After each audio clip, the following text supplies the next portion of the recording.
Is this my first day as Meemaw? Welcome to MsMojo, and today we're counting down our picks for the times Sheldon's Meemaw proved that you never outgrow your saucy spirit. If you're still playing catch-up, this is your spoiler warning. And how do you know who to trust? You don't. That's what makes life interesting. Number 10. She knows her best assets. When Sheldon's tormented by his next-door neighbor, the adults aren't exactly too sure how to handle it. He's endured most people's share of teasing, but there's just something different about the culprit. Luckily, Meemaw's there to remind the family that looks can be deceiving, and who knows that better than her? She looks harmless. She's cute, so she probably gets away with stuff. I'm like that. Indeed, throughout the series, Connie practically has to bat suitors away. For instance, during a book discussion, doctors Sturgis and Linkletter discover Connie is newly single and practically fall off their chairs trying to win her over. I feel like I am all SMO'd down. Let's hit the road. Very well. We can kick off the next meeting with it. Perhaps I can bake some cookies. I'm handy in the kitchen, you know. I've had them, and they're dry. However, she's about as impressed with their attempts as she is with the works of Isaac Asimov. Her face says it all. If you'd ever like to discuss it further, I know the perfect Italian cafe. The cannolis are resplendent. Resplendent. Connie! John Sturgis here. What a surprise. Number 9. Her Den of Sin. In Season 5, Connie buys out a laundromat that just happens to be a front for one of her favorite secret hangout spots. However, thanks to Dale's best intentions, she gets shut down before the business even gets off the ground, and she ain't happy. Keep asking questions, see what happens. Last one. What? How'd you get so pretty?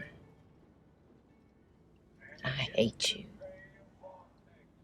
I like you. Luckily, she has a rather entrepreneurial grandson with a plan. Unfortunately for her, he's more business savvy than she anticipated, and she takes no pains in letting him know. We're in the gambling business. Why don't we gamble for it? Okay. Great. The number I'm thinking of in my head, is it odd or even? How dumb do you think I am? In my defense, you used to be dumber. However, the funniest interactions take place between mother and daughter as Mary tries to lead her and Georgie away from their den of sin. Honestly, it's like Mary doesn't even know her own mother. Oh, please, it's not a den of sin. Although that is a great name. Den of Sin. That would get some butts in seats. Number 8. She's a proud Texan. Connie Tucker prides herself on many things, including being a proud Texan. In fact, several of her life lessons lean into what it truly means to be from the Lone Star State. I'm gonna go get my video camera. Don't get you until I get back. This is not a joke! Sheldon, get over here! Get over here! Sheldon! In Season 1, when Sheldon's germophobia goes into overdrive, she believes she has what it takes to coax him out of quarantine. Once she's done laughing at the spectacle, of course. Mind if I take a crack at catching the Roadrunner? What are you gonna do that I couldn't do? A little trick I learned trying to get prairie dogs out of the hole. However, when her plan to catch this Roadrunner with cookies fails, she turns to their proud heritage to set him straight. Amazingly, it works. Perhaps next, she can help the actual Wile E. Coyote with his Roadrunner too. Now I want you to quit hiding in this plastic bubble, and I want you to come out here and eat your cookies out in the world like a man, like a Texan man. We're sure he's an easier cookie to crack than her moon pie. Number 7. Giving Mary a reality check. It's mentioned on occasion that Mary is the only one of Connie's kids with whom she has a relationship. Does that spare her from her mom's caustic tongue lashings? No. For instance, in Season 1, when Georgie gripes about Sheldon's phone usage, she humorously pokes fun at her daughter's faith. How come he gets to type the phone and I can't? Because what is happening in there is called a miracle, and God-fearing people do not get in the way of those. Later, when Sheldon asks permission to go to Houston with his high school friends, his mom isn't sure she likes the idea of him alone in a car with 2 teens. She asks for some motherly advice, only to get savagely burned instead. Would you let me get in a car with a stranger when I was young? Well, nobody ever asked you out, so it didn't really matter. Of course, it's not the only time one of their mother-daughter heart-to-hearts comes with a side of red hot sauce. Well, I'd point out you always have your husband, but you want me to be helpful. Number 6. So many of her interactions with George Sr. Connie and George Sr. arguably have one of the series' funniest dynamics. She clearly doesn't think he's good enough for her daughter, and he barely tolerates being the target of her sharp wit. I could buy it for him, and then y'all could pay me back when you can. Okay, Connie, now you're just insulting me. Well, that was not my intention, but I'm glad to hear it. Still, their interactions provide endless entertainment. You think the in-law interactions in your family are unhinged? Get a load of this pair. Have your family ever almost waged a full-out war over a secret recipe? What does it do to the brisket? Oh, I have no idea. Then why did you send George all the way to New Orleans? Well, they don't sell this around here. Especially to realize they handed the enemy the groundwork for a great elaborate prank. Connie's reluctant to share her brisket recipe, but she sure won't be taking his advice on salad making. Can you make the salad? Sure. Don't put any of those little tomatoes. Hey, I don't tell you how to impersonate a lump of clay. You don't tell me how to make a salad. Their interactions can get fiery, but we sure do enjoy them. Number 5. A feisty round of Dungeons and Dragons. We would probably call Connie a gamer if that game were a slot machine at a casino, but she's no stranger to dabbling into Sheldon's gaming world either, and she goes harder than most Meemaws. Did yours ever sneak you out of school to play video games? We didn't think so. What's the reason? His Aunt Imelda's not doing well and has asked to see him before she goes. Oh, I am so sorry.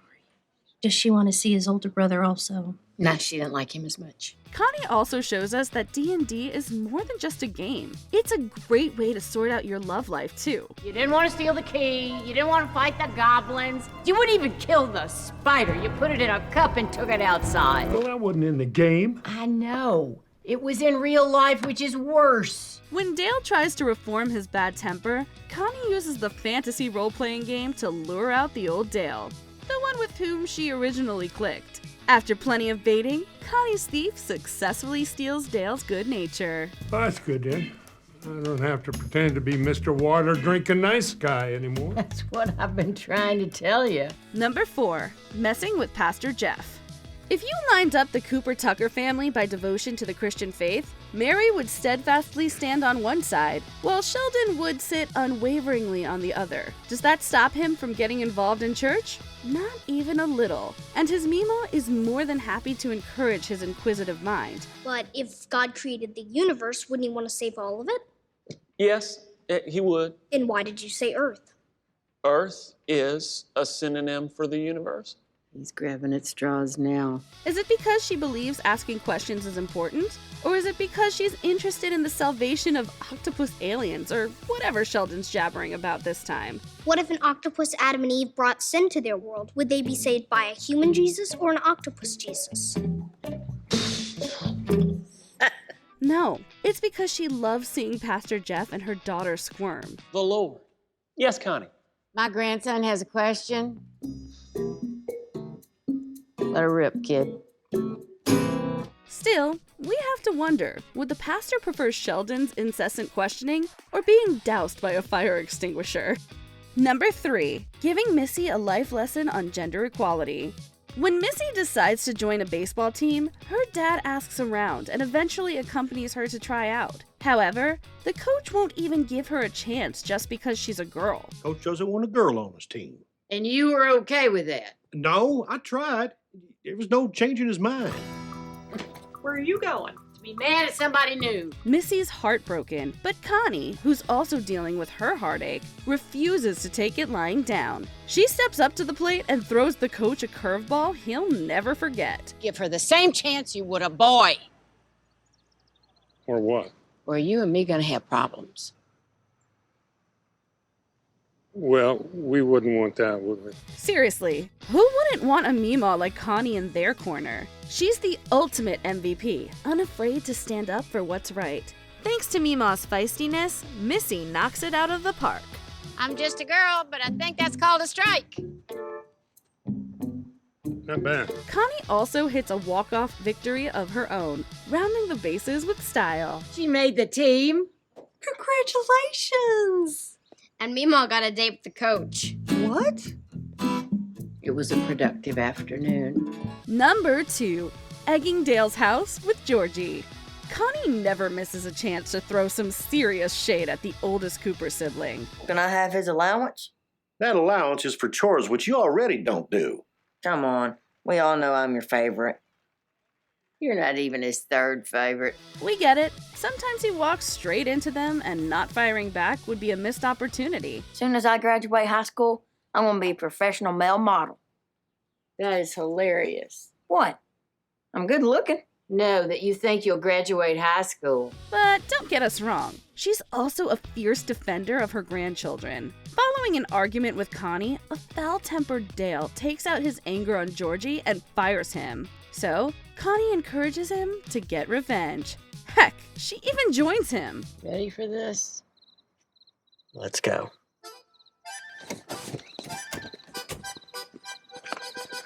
After you. How many Meemaws do you know with that kind of spirit? Sure, she's already mad at Dale, but it's his mistreatment of Georgie that ultimately makes her crack.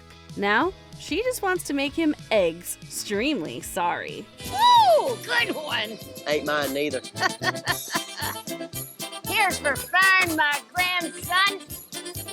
Before we unveil our top pick, here are a few honorable mentions. How she'd deal with Sheldon's unacceptable language. Not exactly what our Meemaws had in mind when they told us to watch our tongues.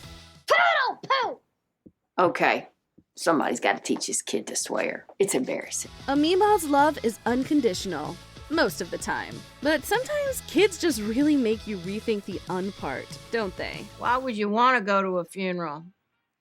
I've never been to one. You get to be my age, you get to go to plenty. That's like 100 years from now. You make it hard to love you. Stirring the coffee pot. The things we'll do for a good cup of joe. If I wanted to make a cup of coffee, I'd have stayed at my house. One day, I'm going to put you in a home and I'm going to smile just like that. That's fine. By then, I won't know who you are anyway. Child-proofing her language. She could teach a masterclass in double entendres. Where are they going in such a hurry? Probably to unwrap their presents. Something's getting unwrapped. Told you. Imparting invaluable life advice. She certainly doesn't mince her words. Well, in my experience, most people stay the miserable bastards they are their whole entire life. But I have seen some folks change. Before we continue, be sure to subscribe to our channel and ring the bell to get notified about our latest videos. You have the option to be notified for occasional videos or all of them. If you're on your phone, make sure you go into your settings and switch on notifications. Number 1. Snapping Sheldon out of his existential crisis. Big Bang Theory fans know that Meemaw calls Sheldon Moon Pie because I'm nummy and she could just eat me up. That doesn't mean she'll never revel in his misfortune. It's not funny. Oh, come on now. Sheldon in detention. That's funny. Anyway, after a philosophy class sent Sheldon into an existential rabbit hole, Connie's left to snap him out of it. We know Sheldon can be difficult, but this is a whole other level. And this time, even a proud Texan speech can't turn things around. When a Texan gets knocked off a horse, he gets right back on. That is the second most important thing about being a Texan, right after thinking you're better than everybody else. When even Dr. Sturgis fails to inspire him, Connie decides to wing it. If nothing is real, then neither is the chicken. Oh, good. We're standing now. That's progress. It's funny how Sheldon's reality starts to come back into focus when faced with his feathered foe, isn't it? Connie Tucker sure doesn't cluck around. She might just be the sassiest chick in Medford. Make it snappy. This still doesn't solve my existential crisis. Say what? You want to hold her? No. Less talk. More pants. Which Connie moment do you think was so saucy you could have chopped up some hot dogs and thrown spaghetti at it? Let us know in the comments. I gotta find a cooler chick to talk to. Do you agree with our picks? Check out this other recent clip from MsMojo. And be sure to subscribe and ring the bell to be notified about our latest videos.